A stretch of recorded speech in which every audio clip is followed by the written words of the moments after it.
All right. All right. There we go. I'm recording. I don't know how to mute everybody though. How do I mute everybody when I'm on this screen? No, no, no, no, no, no, no, no, no. Oh, okay. All right. Mute. I don't know. How about you all put yourself on mute for me, and we'll just do it that way because on this screen I cannot find the mute all button. But anyways, this series Love and Hate I wanted to do because I feel like these are two terms that we use a lot, and they're two things that are super present in the world around us. Like hate is probably more visual and more visible than love is in a lot of cases. But because hate is so prevalent in so much of the world, I think a lot of people have stepped up and said, "I want to be a force for good. I want to be somebody who is known as loving others." And I think that's actually probably true across the board, whether or not people are followers of Jesus Christ. Now, if you're in this room and most of us are here and we call ourselves followers of Jesus Christ, I feel like we should be leading the charge when we're talking about being people of love. Like we know true love, like in God. Like this, there's so much like causes and different things out there that people want to sign up for to be a force for good in this world. But really, I truly believe that Christians should be known as people of love in a world of hate. And so that's kind of what I'm talking about in this series. Like I said, I think it's going to be 2 or 3 weeks, and I'm hoping at the end of the third week we can all meet together again. Like that would be so cool. 3 weeks from now puts us in like the first week of May or something. And I'm hoping that we can get out of this crazy place we find ourselves in by then. But it's interesting when you talk about love and hate, you think of them as polar opposites, hating somebody and loving somebody. But really, like in our language, in the English language, we throw these things around so much. Like I love bacon. I say that all the time. I say that a lot. But I love Chick-fil-A. I love Arby's. You know, we use love to describe a fond feeling for something, and it's across the spectrum. We also kind of use hate that way if you think about it. Like I hate, what's an actor that one of you hates? Just shout out a name, somebody. Oh, nobody hates anybody. Look at this. This is, we use hate though a lot. Like I hate cats. I hate cats, right? Now, Sydney, don't freak out on me because you've been reading about cats. I just don't like cats that much. But we use these. Craig, what did you just say? Cats. Everybody hates cats. Why do you hate cats, Craig? Oh, they're just horrible. Everything about Craig, I have 2 cats, and they're the sweetest things ever. What do you think about dogs, Kevin? How do you feel about dogs? I hate them. I hate dogs. It's okay, Craig. I don't like cats either. Oh, you don't? You're just reading? How do you people not like cats? They're like the best thing ever. I just happen to be reading about cats.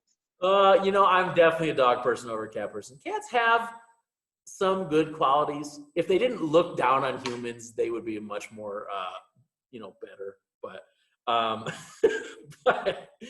here's the thing: love and hate. I'm not talking about like how you feel about a cheeseburger or how you feel about a cat or a dog. I'm talking about like actually loving people and actually hating people, and that's what we're going to talk about tonight. The first week in this series, though, is something that you may or may not associate with love or hate, but it is associated in there. And what we're going to be talking about tonight is gossip.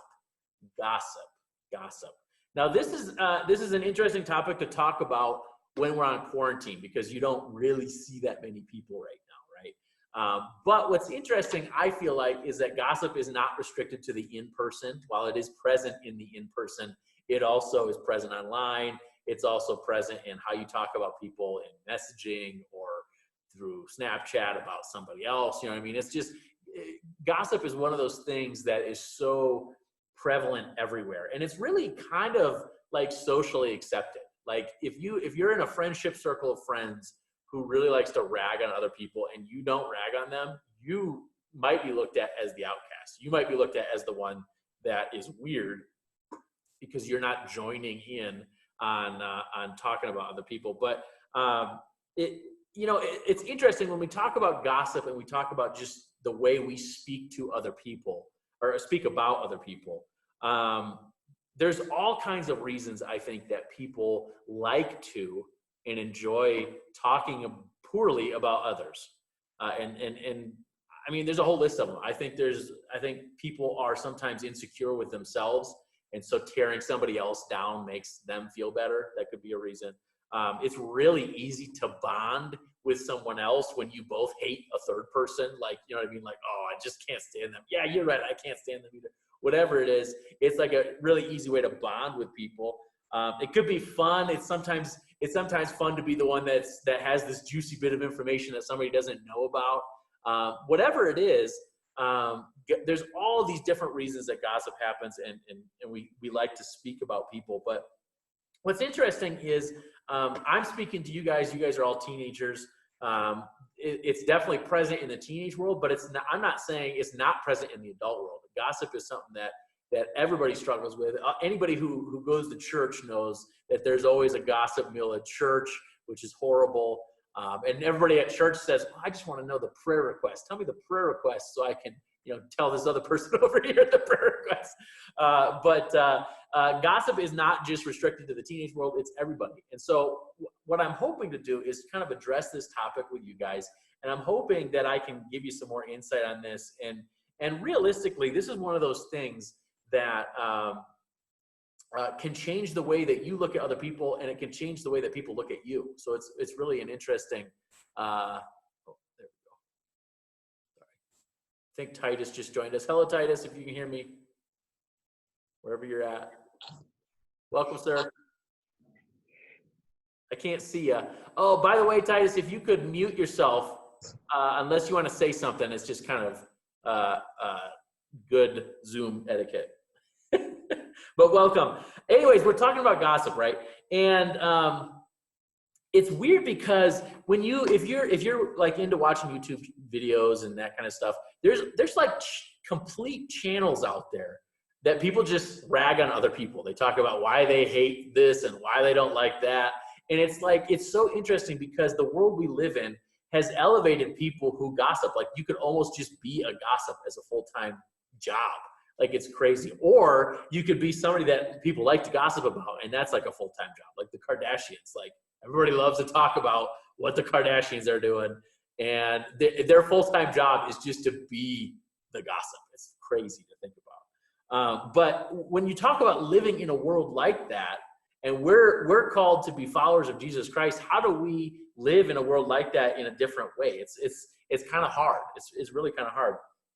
Now, here's the thing about gossip is probably all of you have been gossiped about, I imagine. Has anybody experienced gossip like about themselves? Yeah. I definitely had. In fact, when I was in high school, I remember that I had made a decision somewhere along the way that I was going to follow Jesus in my relationships with girls. And so I decided I'm going to save sex for marriage, basically. I did a whole series on this last year, remember? You guys missed out. I was going to do another series on it last month, but I had some issues with tech and stuff like that. But anyways, I decided that. And so I had a couple girlfriends in high school, and we didn't sleep together. And so I had some, they weren't buddies of mine. They were just guys, jerks. They were jerk wrestlers. Wrestlers are the worst. No, I'm just kidding. These were the worst wrestlers. If you're a wrestler here, wrestling is just fine. But they got wind of this, and they started this rumor that I was gay. They were like, oh, he doesn't sleep with girls, he must be gay. And so I was like, oh my gosh, like this is just the worst thing. And it was the perfect example of like how hurtful rumors can be. Because that's, that's like, I had somebody ask me that. They're like, hey, you gay? I was like, where in the world are you hearing this from? And I knew who it was. It was Adam Bagley. Adam Bagley, if you're watching, I know it was you. Anyways, here's the thing. Rumors can be hurtful, but we don't think about that if we're not the object of the rumor. You know what I mean? Like if we're not the one being gossiped about behind our backs, we don't think about how hurtful it can be if we're the ones gossiping. And so it's really taking the shoe and putting it on the other foot in a lot of cases in this case. For the passage tonight, though, that I want to talk about, it actually does come from Ephesians. Sarah was mentioning earlier, the student leadership team is doing, I got everybody a copy of Ephesians. and we're studying Ephesians and doing that.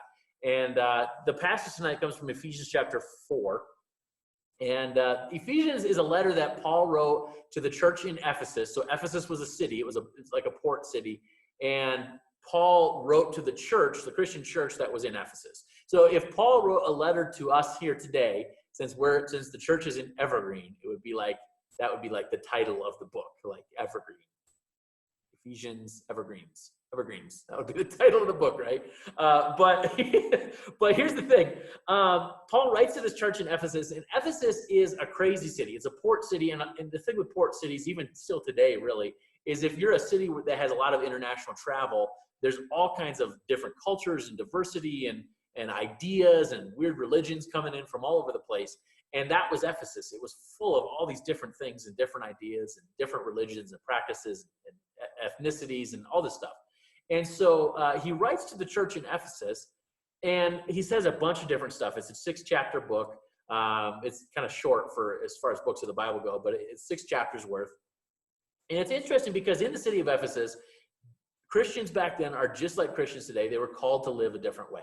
We're called to live a different way. If you're a follower of Jesus, that you're like he has a way for you to live. He lays it out in the Bible. And it's the same with Ephesus and the church in Ephesus. But what happened is that Paul's giving them instruction on all these different things. And if you think about it, if you lived in a crazy city with all kinds of different stuff going on, there's a lot you could say about your neighbors, and there's a lot you could say about the people around you. You know what I mean? Especially, and this happens a lot in Christian circles, is Christians they try to live a different way, and then they think that they're better than everybody else. It's an awful thing that happens, but it does happen. And so Paul writes to this church in Ephesus, and he gives them some instruction. In Ephesians 4, verse 29, he says this: "Do not let any unwholesome talk come out of your mouths." Now, that's just the first part of the verse, if you're looking at it. Do not let any unwholesome talk come out of your mouths. Now, what's interesting here is you probably read that, and you might think to yourself, oh, this just means don't cuss. This just means don't swear all the time. You know what I mean? And it could mean that. It probably applies to that.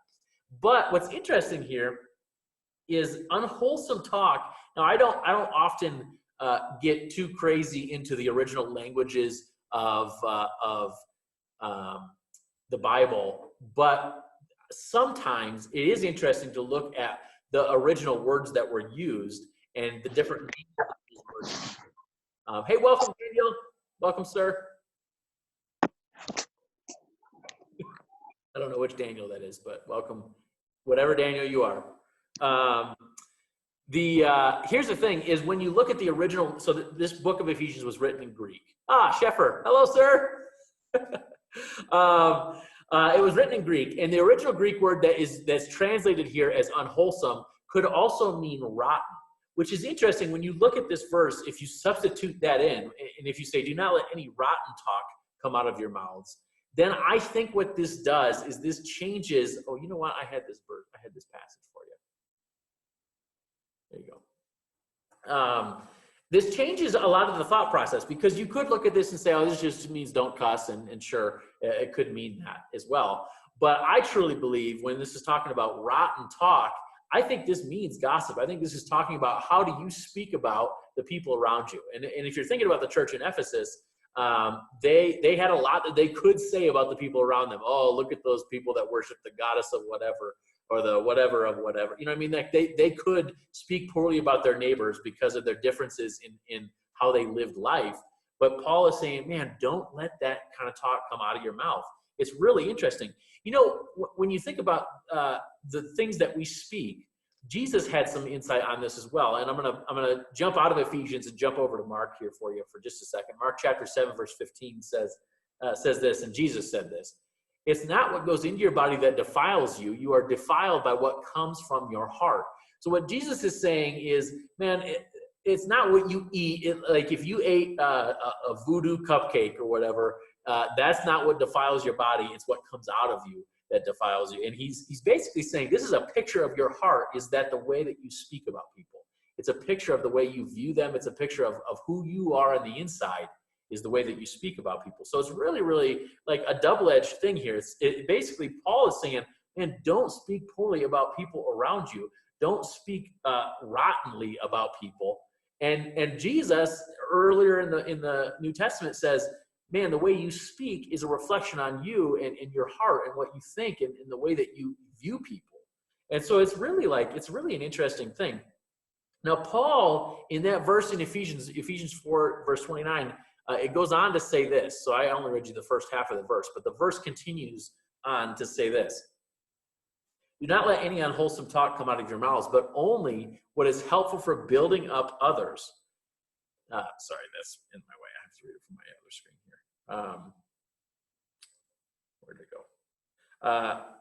But only what is helpful for building others up according to their needs, that it may benefit those who listen. So it's interesting because Paul says, hey, don't speak rottenly, don't gossip about other people, but only speak what is helpful for building others up, what's helpful for their needs, what makes people's lives better. So this is where this comes into play with love, because if you couple what Jesus said with what Paul says, hey, don't speak poorly, don't talk down about people, especially behind their backs. I mean, just don't speak that way. And Jesus is saying that's a reflection of who you are. When you couple these things, it really comes hugely into play as far as you being a force for love in this world, like a force for God in this world. When we're talking about love and hate, the series that we're in, realistically, people look at you and what you have to say about other people, and they make decisions about who you are. If you're the kind of person that's always like, oh, I can't believe so-and-so did this, or did you hear about so-and-so, they're such a terrible person, or did you see what's his name's Instagram feed? Oh my gosh, I can't believe they said that. Like like all of these things are, yes, you're speaking about somebody else, but at the same time, you're speaking a little bit about who you are. Like, people get to know who you are and how you operate. Maybe you guys, when I mention the word gossip, probably somebody comes to mind for you, right? Hopefully it's not yourself, but I'm willing to bet you think to yourself, oh, gossip, that's so-and-so. They're the gossip, man. But the thing is we all have to look in the mirror on this. We all really have to evaluate, how do I speak about other people? How do I view other people? Because honestly, when I'm talking, Paul's command here, Paul's call to action is, do not let unwholesome talk come out of your mouths. Now that's just that. What he's talking about is you speaking about other people. Now that could be, typing about other people in chat. It could be how you, what is it called? Snapchat about other people. What do you, you guys are laughing. Sorry. I don't have my terminology. How you spill the tea about everybody else. But here's the thing, is Paul's talking about what's coming out of your mouth, but Jesus is talking about your heart. And when I'm talking about this topic of gossip, yes, I'm saying, hey, you shouldn't be gossiping about people, because that is not showing love to them. That is not being an ambassador for love when you're slamming other people, or you're talking about how horrible other people are, or you're bonding over how much you hate this other person, whatever. That's the actual action of it. But Jesus goes one step further and says, man, this is a heart issue. This is like how you actually view other people. And then it just comes forth in what you speak. And so this is like a kind of a twofold topic. And honestly, the best way to deal with your heart is to go to God, man. He is the fixer of hearts. He's amazing in that regard. So when we're talking about fixing this idea of how we view others and how we speak about others, first, it's a heart issue, and that's between you and God. I would highly encourage you, go to God, speak to him about the way that you actually do view other people. Paul has a call to action to say, just don't say it. Just don't say it. What's that old phrase that like grandmas used to say? If you can't say anything nice, then don't say anything at all, or whatever it is. You know what I mean? Like, that's kind of what Paul is saying, is like, just don't speak the things that you might want to say or whatever. Like I'm saying, it's a twofold thing. It's a heart issue, and then it's an actions issue. And so basically, I guess the punchline, or what I want to leave you with, is as followers of Christ, we need to let love be what we're all about. Like, if you can think of that gossip in your mind right now that you know at school, or a friend of yours or whatever, you know them to be that. You know them to be the person that talks poorly about other people. You know that's what they're about. And you might know somebody who's just the kindest individual you've ever met. They've never said a harmful thing about anybody. And you know what that's what they're about. You know what I mean? Like as you guys live out your lives and as you live out your day and your week, you're sculpting what you're about. Everybody's got something that they're about. I look through this chat panel and I see people who are smart. I see people who are talented dancers. I see people who are just the friendliest people ever. I see people who are mechanically way better than I am. Like, you all have something that you're all about, and people know that you're about that. And as followers of Christ, we really need to be a force for love in this world. There is so much hate in this world. You know, people talk about hate all the time, and I think sometimes people call stuff hate just to make you not like it. But the thing is there is a lot of hate out there. There's a lot of people who don't like people. Maybe some of you have spent some time playing video games over this quarantine time, and I'm telling you, the video game world is so full of toxic people. They're just out there like spewing venom. It's insane.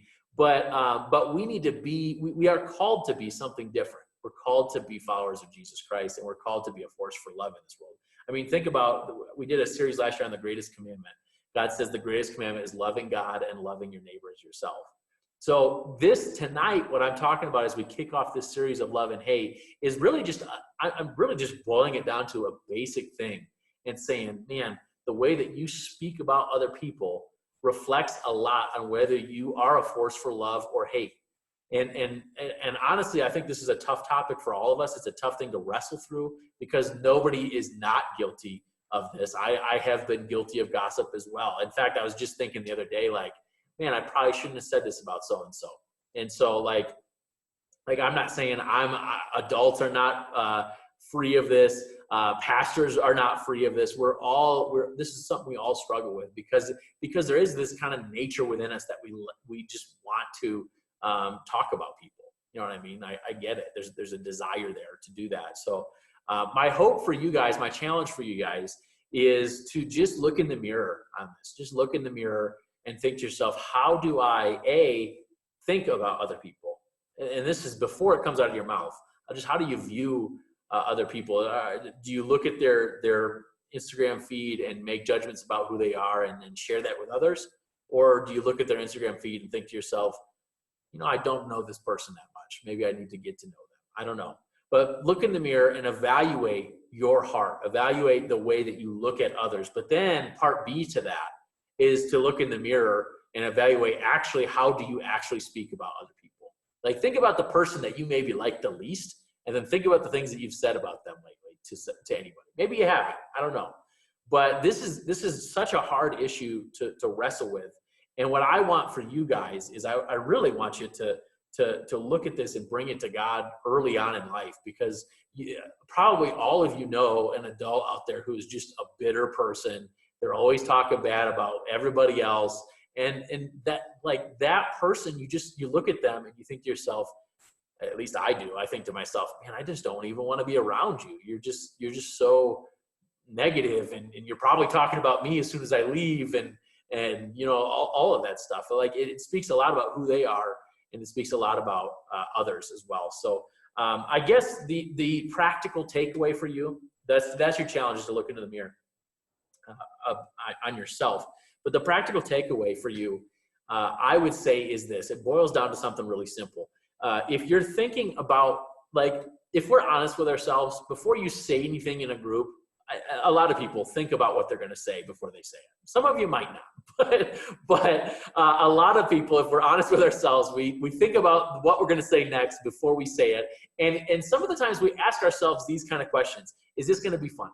Is this something funny that I can say to make people laugh? Is this going to make me look cool? Is this going to be something that makes me look smart?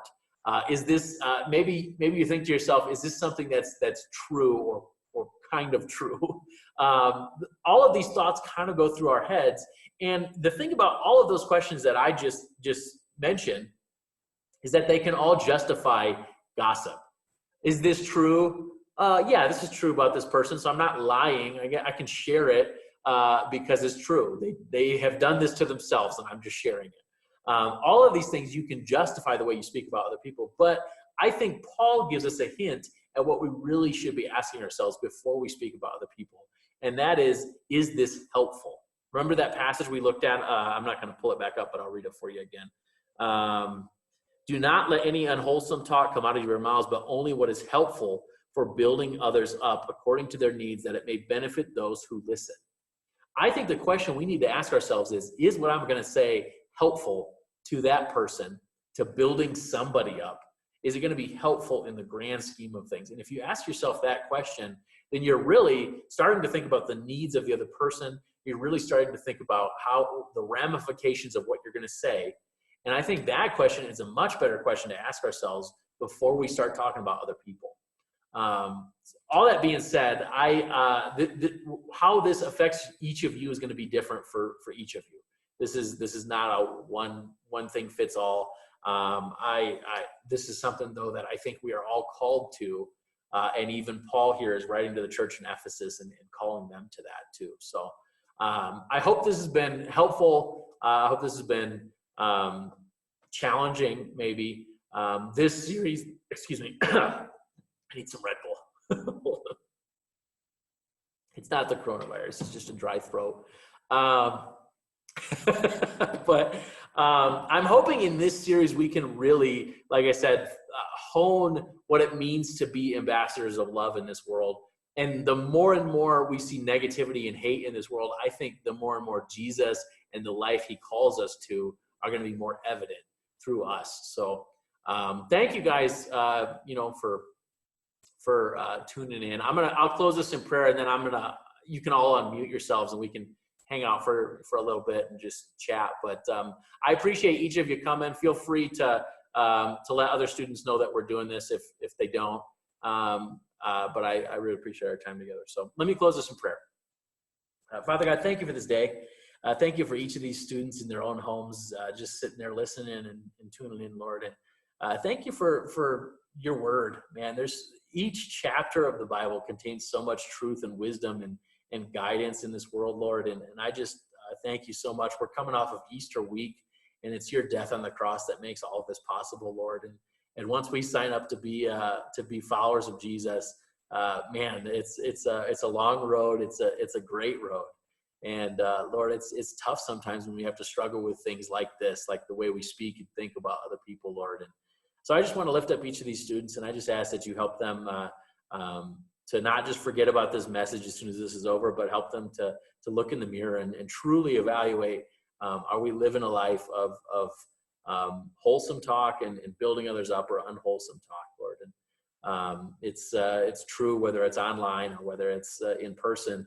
And Lord, I just think I think this is a beautiful way to live if we're known as people who are truly just kind and truly just build up others, Lord. So thank you for that. Help us this week to make it through this wild time of loneliness and boredom, Lord. And Father God, help us to just find new ways to be ambassadors of love for you. In your name, Lord. Amen. All right, I'm gonna stop recording. Spirit bomb. Hey there. Come on in. I cannot figure out how to stop recording. Oh, here we go. Oh, good.